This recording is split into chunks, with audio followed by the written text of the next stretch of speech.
Logo no início dos primeiros casos de coronavírus no Brasil, o deputado e médico Osmar Terra veio a público dizendo de que as medidas adotadas pelas autoridades eram muito radicais e estavam espalhando pavor na população. Com a experiência de quem enfrentou pelo menos 3 epidemias, dengue, febre amarela e H1N1, o parlamentar chegou a afirmar aqui, neste horário, na Rádio Cidade Canção FM, que a pandemia deveria durar, no máximo, 14 semanas. E hoje, há quase um mês daquela entrevista, o senhor continua no mesmo pensamento, deputado? Bom dia. Bom dia, Antônio. Bom dia a todos os ouvintes de 13 de Maio, da região. Olha, Antônio, é uma estimativa feita em base da realidade. Essa não é a primeira pandemia do mundo, né? Viral, ela é uma das pandemias que afetou o mundo, né, no último século. Nós tivemos a gripe espanhola, que foi uma pandemia, essa sim foi devastadora, morreram quase 50 milhões de pessoas no mundo, lá no início, lá na Primeira Guerra Mundial, saiu no fim da Primeira Guerra Mundial, né? Depois veio a epidemia uma das, estou falando das mais conhecidas, né? A gripe asiática, foi uma pandemia que entrou na década de 50, 57, depois a gripe Hong Kong, também, que foi uma gripe, uma pandemia, e o H1N1, né? Foi em 2009 que eu tive. O Rio Grande do Sul foi o centro da epidemia, diferente dessa epidemia atual. O Rio Grande do Sul teve uma circulação pequena de vírus do coronavírus, relativamente pequena. O centro é São Paulo. Naquela ocasião foi o Rio Grande do Sul, porque entrou pela Argentina a epidemia. Os vírus, as pessoas infectadas entraram pela Argentina, né? Foram turistas brasileiros, caminhoneiros, que estavam lá e estava tendo epidemia lá. O governo não contava, não revelava por motivos que era motivo eleitoral, era uma campanha eleitoral, então eles não queriam se desgastar revelando que tinha epidemia. Bom, em resumo, dá para calcular, todas essas epidemias, elas têm o vírus aumenta o contágio, vai até um ponto, para e depois cai, né? Forma uma curva. Essa curva tem um pico, né, que eles chamam o pico da epidemia. E elas são em torno de 10, pode ser de 10, 11 a 14 semanas, né? Então não escapa disso, né? E o vírus ele sobe porque ele é um vírus novo, não tem ninguém com anticorpo para ele, então ele vai aumentando o número de casos novos, vai aumentando, até um ponto que para. Esse é o pico da curva, quando para de aumentar o número de casos novos e começa a cair o número de casos novos e termina a epidemia. E aí sempre eu faço essa pergunta: por que um vírus que não tem remédio e não tem vacina, como é que ele termina, né? Ele termina porque quando chega ao pico da curva, mais da metade, em torno de 60% da população está infectada, está com anticorpos já. Porque o vírus, ele progride muito mais nas pessoas que não aparentam sintomas, pessoas que 99% das pessoas são assintomáticas, enquanto que as pessoas com febre, tosse, que parece que fazem o teste positivo e tal, é menos de 1% do total que vai ser contaminado. Pela sua afirmação, a maioria das pessoas que pegaram o coronavírus se curaram até mesmo sem utilizar algum tipo de medicamento? Sem saber que tiveram, né? É o efeito rebanho que se chama, né? É a imunidade de rebanho. Então ela vai, sobe e desce. Quando começa a aumentar muito o número de pessoas que têm anticorpos para o vírus na comunidade, o vírus não consegue mais progredir com velocidade, não consegue mais contaminar muita gente. Quando termina uma epidemia dessa, 70% a 80% das pessoas foram contaminadas e têm anticorpos. E 99% não demonstrou sintoma nenhum, não apareceu nada. A epidemia tem início, meio e fim. Em que estágio que está agora? A nossa epidemia, se tu me perguntar do Rio Grande do Sul, na minha estimativa, o pico da curva já passou. Opa! Porque isso é um estudo feito eu estou me cercando aqui de pessoas, de epidemiologistas, de infectologistas que estão me ajudando a pensar a questão da epidemia, né? como eu fiz lá no H1N1, né? Tem muitas pessoas que me ajudaram muito lá na questão do H1N1, era o infectologista do Hospital de Clínicas, do Moinhos, da Santa Casa, né? Epidemiologistas. Agora estou procurando me informar, né? Mantive uma rede e até vieram alguns outros especialistas para ajudar. A curva do Rio Grande do Sul, nós já passamos do pico. O problema, vocês não estão vendo a epidemia, tem pouquíssimos casos aí na região, porque a circulação do vírus foi pequena. Diferente do H1N1, que o grosso da circulação veio da Argentina e o Rio Grande do Sul foi o primeiro lugar que teve a circulação do vírus, foi muito intensa, como no Brasil foi São Paulo e Rio, por causa do turismo, né, que vinha do comércio que São Paulo mantém com a Europa e com a China, né? O Rio Grande do Sul proporcionalmente teve muito menos, né? Tanto nessa questão comercial quanto na questão do turismo. Uhum. Então o vírus circulou menos.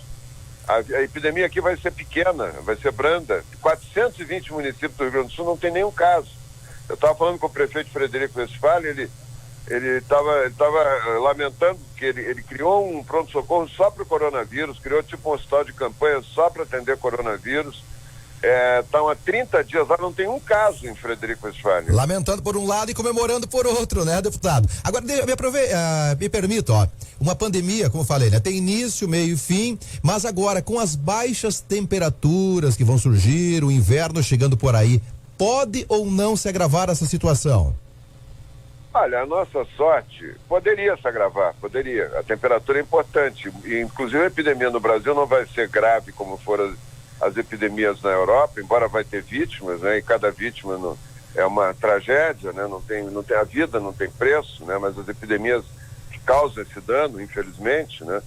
Mas o que está acontecendo é que vai terminar a epidemia antes do inverno. Da data do inverno. A data do inverno é 21 de junho, né? A estimativa que a gente está fazendo é que provavelmente, grande chance, 99% de chance, de no final de maio já não ter mais epidemia. Inclusive a do Rio Grande do Sul pode terminar até antes, né? Então tem uma certa regionalização, né? Tem o conjunto da epidemia no Brasil, mas ela não está em toda parte. Tem quase 5 mil municípios do Brasil que não tem um caso, né? Ela está concentrada na região metropolitana de São Paulo, na região metropolitana do Rio Grande do Sul, de pequena monta, né, relativa a São Paulo.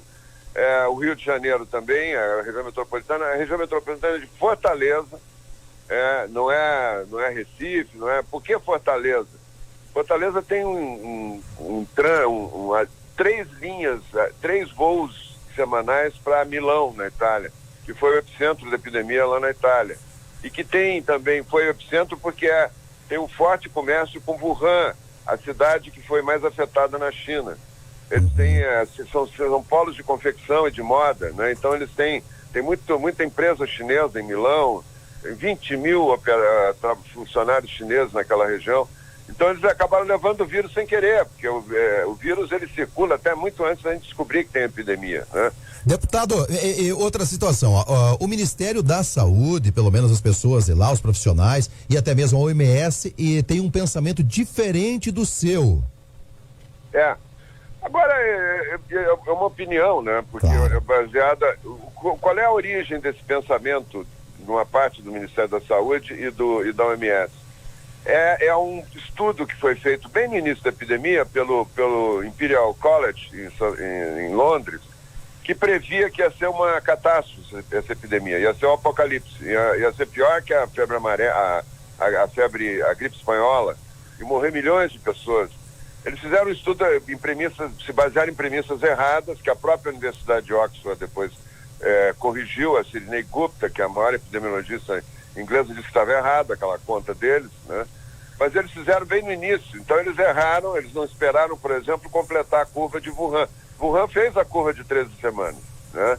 Wuhan foi o primeiro lugar, não tem mais epidemia na China, né? Foi numa região da China e fez a curva e terminou. Eles bloquearam aquela região. A China não fechou o comércio, não fechou a indústria, não fechou nada. Ela só bloqueou ali o Wuhan no início, né? Então eles se basearam naquela história para dizer que ia ser 2 milhões de mortes nos Estados Unidos. Tem um virologista que tem até influência na rede aí, deu entrevista no Roda Viva, disse que ia ser 1 milhão de mortes no Brasil. Nossa. Olha, meu amigo, isso aí é um absurdo, né? Criaram um pânico. E aí as redes de televisão entraram nisso, que isso dá audiência. Medo dá muito mais audiência do que a informação, né? E falando nisso, o senhor já foi entrevistado na grande mídia, colocando o seu ponto de vista, o que o senhor defende? Eu estou sendo entrevistado pelas redes regionais, eu não tenho acesso a nenhum debate na grande mídia. Não, eles não querem ouvir, eles só querem ouvir um lado. Pode ver a programação toda da Globo News, é só um lado. É só fica em casa, é um horror, mostra caixão, as pessoas abrindo covas, as pessoas filmando as UTIs. Olha, dizer que essa epidemia é uma coisa séria, não tem problema, ela é uma coisa séria, mas o impacto dela não vai ser o que foi previsto pela Imperial College. Eles erraram feio, né? Não vão morrer milhões de pessoas no mundo, né? Provavelmente não vai morrer 1 milhão de pessoas no mundo inteiro, né? Vai ser muito menos do que isso, né? Mas eles estão disseminando pânico, né? Disseminando pânico. Só para completar aqui o raciocínio, eu não estou sozinho nesse meu raciocínio, né? Os países da Ásia não estão seguindo a Organização Mundial de Saúde. Os países da Ásia não fecharam o comércio, não fecharam as escolas, não fecharam as indústrias. Está tudo funcionando junto com a epidemia, quando a epidemia chegou. E o resultado deles, por exemplo, a Coreia do Sul, o Japão, Singapura, Taiwan, a própria China não fechou. O resultado deles é muito superior e muito melhor em termos de poupar vidas, né, de ter menos mortes, do que os países da Europa, que fecharam tudo e aumentou a epidemia. Pois é, e baseado nesses dados aí, o senhor entende de que a quarentena não é eficiente no combate, no controle à pandemia? Quando eles propõem, quem propôs a quarentena foi esse Imperial College. Sim. Quando ele propõe a quarentena, ele parte do princípio que não tem vírus no ambiente, que as pessoas se fecham, não tem nenhum vírus, ninguém fica contaminado e tem um isolamento total, quer dizer, não tem chance do vírus entrar nas casas, né? E esse é o princípio deles. Então, que as pessoas terem que ficar de 5 meses a 18 meses em isolamento completo, até dar tempo de se descobrir uma vacina. As pessoas não estão bem informadas. O que está atrás de todo esse discurso da quarentena é essa proposta do Imperial College. Imagina 18 meses de quarentena, morre todo mundo de fome. Não precisa nem do vírus, né? É um exercício teórico. Os meia dúzia de ingleses lá fizeram um exercício teórico, já contestado pela Universidade de Nova York, pela Universidade de Oxford.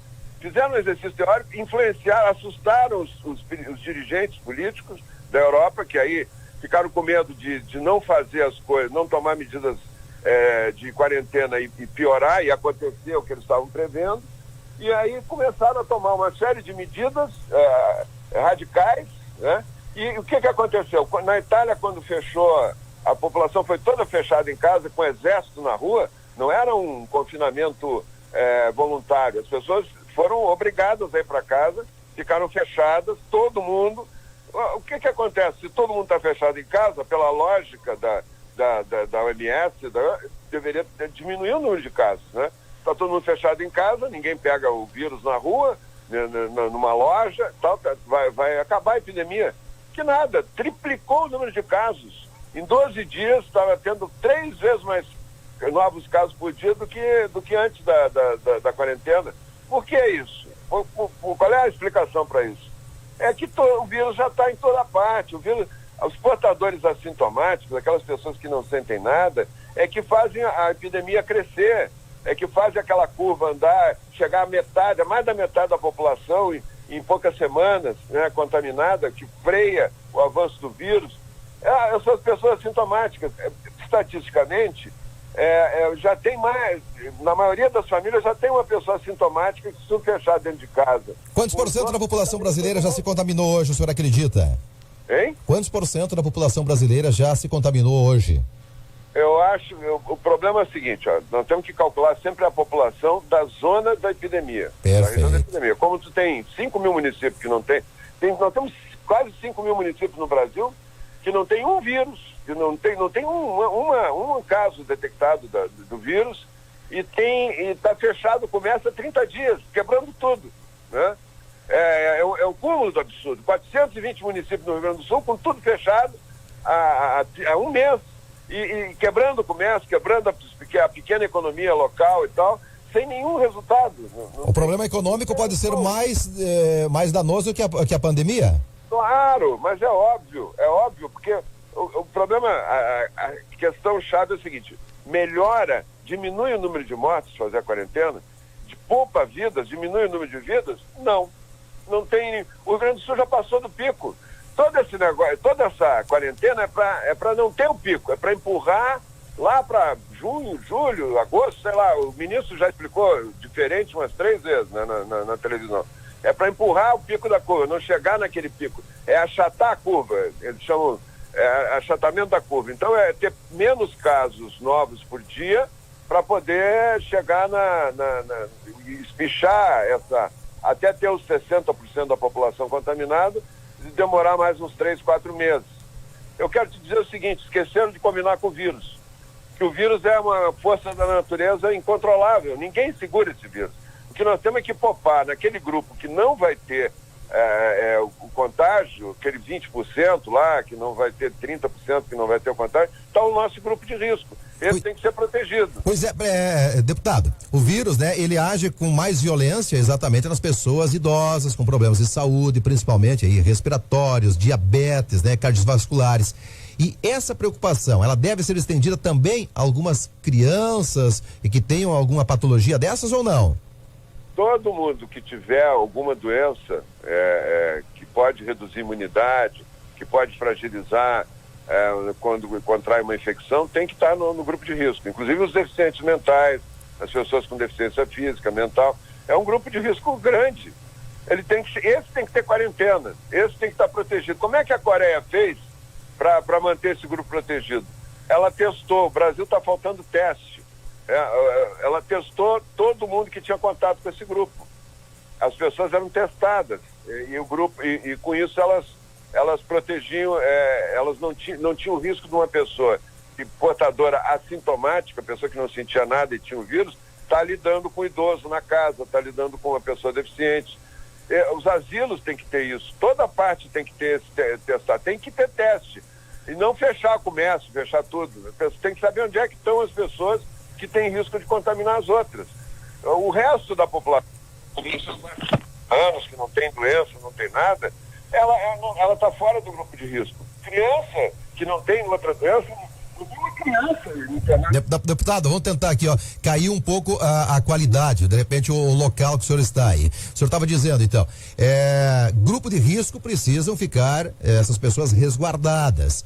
E as demais atividades devem seguir, mas evitar aglomerações ou não? Tomar os cuidados de proteção individual e usar máscara, se lidar com muita gente, tomar medidas de proteção, mas voltar para a vida normal. O comércio tem que funcionar, tem tudo que funcionar, entendeu? Eu acho que não tem porquê, na H1N1 não fechou nada. E deu resultado, nós conseguimos controlar a epidemia. Esse pânico todo, a gente conseguiu acalmar a população. Hoje as declarações do Ministério não acalmam a população. Chegar o ministro dizer que daqui a 30 dias, 40 dias nós vamos ter um colapso. Se tem essa previsão, tem que estar trabalhando para não ter o colapso, não ficar assustando a população. Deputado, continuamos aí, a qualidade ela ficou ruim, a qualidade sonora, o áudio da nossa entrevista, repentinamente. Vamos tentar agora, em relação às aulas, o que o senhor tem a dizer? Voltar às aulas ou não? Nunca devia ter fechado as escolas. Se fosse fazer pesquisa, pergunta para o CDC, o CDC é o maior centro dos Estados Unidos. Eles são a referência. A própria OMS pergunta para eles as coisas, né? Embora não siga muita coisa como só. Eles dizem que não precisa fechar a escola. Na escola a criança está mais protegida da infecção do que brincando na rua com os amigos, na praça, na casa dos amigos, que é o que acontece quando fecha a escola. A nossa experiência na gripe do H1N1 foi que aumentou o contágio das crianças fora da escola. Nós fechamos a escola. Nós pegamos as férias escolares de julho de 2009, nós tivemos mais 15 dias fechados, um transtorno para a família enorme, né? Não adiantou nada, aumentou o número. Aí nós fomos lá e reabrimos as escolas.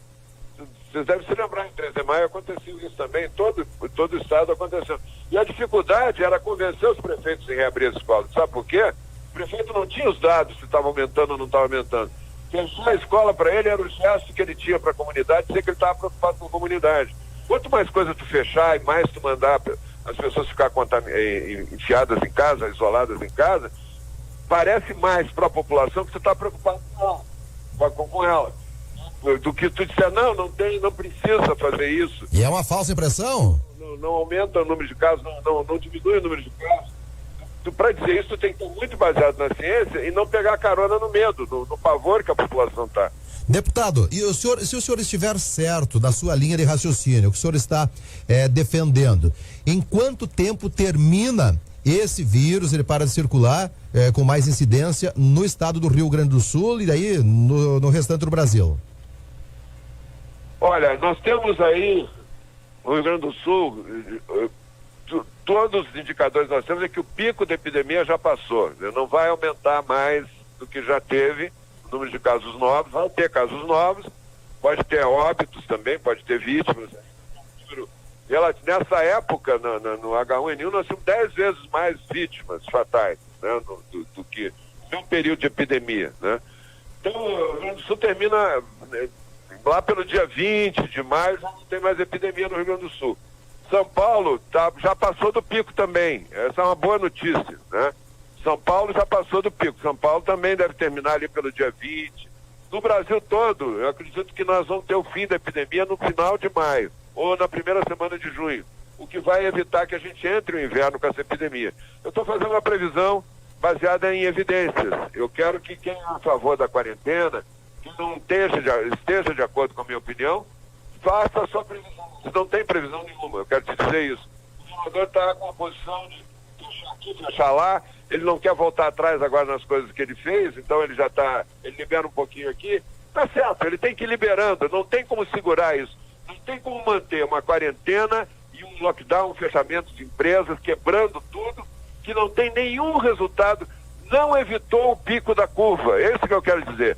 Tudo isso que nós passamos aqui no Rio Grande do Sul, não ajudou em nada. Evitou que nós tivéssemos chegado já no pico da curva da epidemia.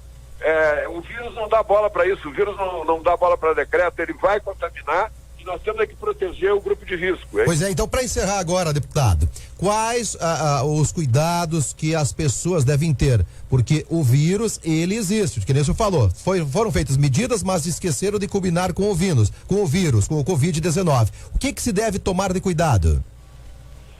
Olha, ficar fechado em casa, o risco pode ser maior até, entendeu? Tu imagina lá no Complexo do Rio de Janeiro, nos bairros pobres de Porto Alegre, as pessoas numa casa de 30 metros quadrados, fechada em casa, com 5, 6 pessoas. O que vai acontecer? O risco dela é maior de pegar o vírus em casa do que sair para trabalhar, né?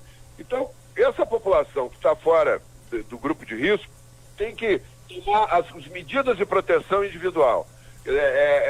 Lavar as mãos o tempo todo, quando chegar em casa tirar o sapato, passar água e sabão, pano com água e sabão na sola do sapato, que traz o vírus da rua, né?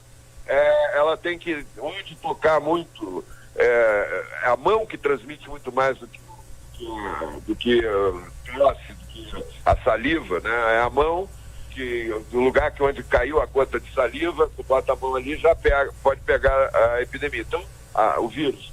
Então, esses cuidados individuais que as pessoas têm que ter um protocolo bem definido disso, que não tem, claro, para a população.